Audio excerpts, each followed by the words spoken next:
Aquí tenemos enfrente a un motor de un vehículo Sandero.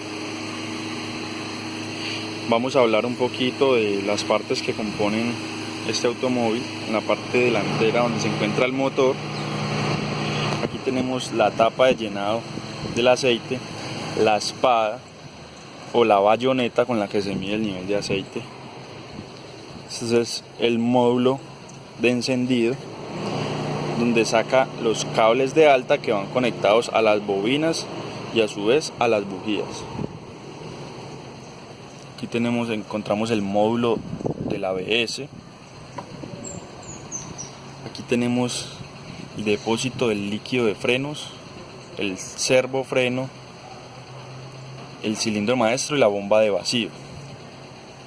Aquí podemos encontrar el líquido refrigerante.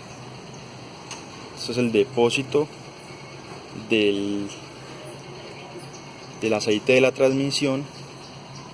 Más adentro podemos ver el sensor de oxígeno, aquí el que está de cable anaranjado. Aquí vemos el termostato, la entrada de aire, y acá adentro podemos ver el riel de la inyección.